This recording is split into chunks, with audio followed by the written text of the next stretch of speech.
Sara foi a esposa de Abraão e a mãe de Isaque. A história de Sara está registrada no Antigo Testamento, no livro de Gênesis, e neste vídeo nós conheceremos tudo sobre quem foi Sara na Bíblia.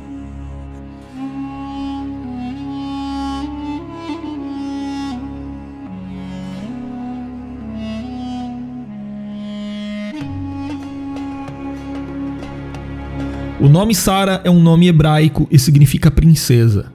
Mas antes de ser chamada de Sara, o nome da esposa de Abraão era Sarai. O significado desse nome é um tanto quanto debatido. Isso porque, se for baseado no hebraico, esse nome também significa princesa. Alguns intérpretes sugerem que, diferentemente de Sara, Sarai talvez possua uma ênfase particular no sentido de minha princesa. Mas se o nome Sarai for baseado no acadiano, então seu significado pode ser rainha. O que quase todos os eruditos concordam é que esse nome tinha a ver com a idolatria da Mesopotâmia. Inclusive, se a origem do nome Sarai for o acadiano, então esse nome corresponde à consorte feminina de Sim, a divindade da lua cultuada na cidade de Ur. Seja como for, o importante é que, em conexão à aliança de Deus com Abraão, o nome desse casal foi trocado. Abrão passou a ser Abraão e Sarai passou a ser Sara. A história de Sara ficou conhecida porque ela era a esposa de Abraão, o principal patriarca do povo de Israel. Sara era cerca de 10 anos mais nova que Abraão. A Bíblia também informa que, além de esposa de Abraão, Sara também era sua meia-irmã por parte de pai, ou seja, ela é apresentada no texto bíblico como uma filha de Terá em Gênesis capítulo 20, versículo 12. Existe muita discussão entre os estudiosos sobre como essa informação deve ser interpretada. Alguns acreditam que Sara era uma filha adotiva de Terá, talvez sua neta, enquanto outros acreditam que ela era sua filha de sangue. Porém, a maioria dos estudiosos cristãos do Antigo Testamento adotam a interpretação de que Sara era mesmo filha sanguínea de Terá e, portanto, meia-irmã de Abraão. Aqui vale lembrar que a lei contra esse tipo de relacionamento ainda era desconhecida nos tempos de Abraão. Ela foi ordenada a Israel apenas séculos depois. Portanto, parece que no contexto em que Abraão vivia, esse tipo de união era algo comum. Quando Deus chamou a Abraão, Sara o acompanhou, partindo então com ele de Ur dos Caldeus, passando por Harã e finalmente chegando até a terra de Canaã. A mudança de nome de Sarai para Sara ocorreu quando ela tinha 90 anos de idade. Antes, porém, devido à fome que castigou a terra de Canaã, Abraão e Sara partiram para o Egito. Na ocasião, Sara já tinha entre 65 e 66 anos de idade. Mas apesar da idade, Sara continuava a ser uma mulher muito bonita, a ponto de Abraão, temendo por sua própria vida, pedir que ela se apresentasse apenas como sua irmã. E no Egito, Sara chamou a atenção dos egípcios e dos príncipes de Faraó, sendo que o próprio Faraó se sentiu atraído por ela e a levou para o seu palácio. Entretanto, o Senhor castigou a Faraó e a sua casa por causa de Sara, o que fez com que ele chamasse Abraão e o confrontasse por ter omitido a informação de que ela era sua esposa. Faraó devolveu Sara a Abraão e ordenou que eles partissem para longe do Egito, conforme nós lemos em Gênesis capítulo 12. Cerca de 20 anos depois, outro episódio muito semelhante a este aconteceu. Abraão, mais uma vez, ocultou a informação de que Sara era sua esposa. E este fato ocorreu em Gerar, na cidade governada por Abimeleque. Naquela ocasião, Deus avisou Abimeleque em sonhos de que Sara era a esposa de Abraão, e caso ele não respeitasse essa condição, Deus o castigaria duramente. Então Abimeleque procurou a Abraão e o questionou acerca de sua atitude. Abimeleque repreendeu Abraão por ter mentido e devolveu Sara a ele, e também lhe deu ovelhas, vacas, servos e servas, talvez como um tipo de compensação pela ofensa. Isso fez com que o patrimônio de Abraão aumentasse ainda mais. Também vale dizer que Abraão e Sara viviam entre um povo pagão antes da convocação divina. E de acordo com as leis da Mesopotâmia daquela época, a condição de esposa-irmã representava uma posição social ainda mais elevada, e segundo os textos de Nuzi, o vínculo do casamento era considerado mais solene.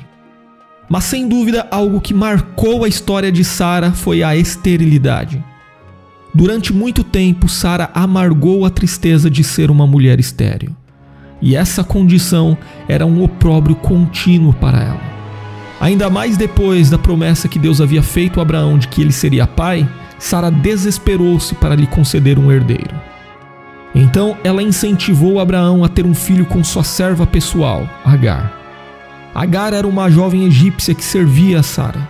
E ao fazer essa sugestão, Sara utilizou um costume frequente atestado na antiga Babilônia, que era apoiado em uma norma legal de que uma esposa estéril deveria prover a seu marido uma mulher que lhe gerasse filhos em seu nome. E geralmente a mulher escolhida era uma criada da casa.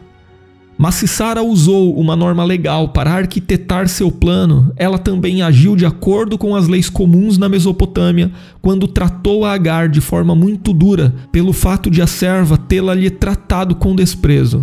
As leis de Ur-Nammu e a lei de Hammurabi, por exemplo, protegiam a primeira esposa nesse tipo de situação.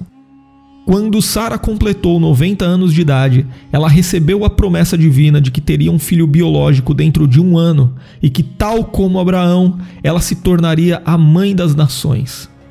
Na verdade, essa promessa ocorreu por 2 vezes, sendo que a primeira vez foi justamente na ocasião em que seu nome foi mudado, juntamente com o de seu marido. Na segunda ocasião, Abraão recebeu uma teofania e pediu que Sara fizesse alguns bolos para os visitantes divinos. Ao escutar a profecia acerca do nascimento de um filho seu, Sara sorriu com incredulidade, julgando ela ser impossível de algo do tipo se cumprir, haja vista sua idade. Apesar de Sara negar que seu riso ocorreu no sentido de zombaria, o Senhor conhecia suas verdadeiras intenções. E por isso Sara foi repreendida com a seguinte frase: haveria coisa alguma difícil ao Senhor? A partir daí, a dúvida deu lugar à fé. Sara foi revigorada e a promessa foi cumprida com o nascimento de Isaac. Após o nascimento de Isaac, Sara teve problemas com Ismael e Agar. Na festa de desmame de Isaac, Sara percebeu que Ismael estava zombando de seu filho. E muito irada, Sara ordenou que Agar e Ismael fossem embora. Com essa atitude, Sara também desejava que Isaac não precisasse dividir sua herança com o meio-irmão.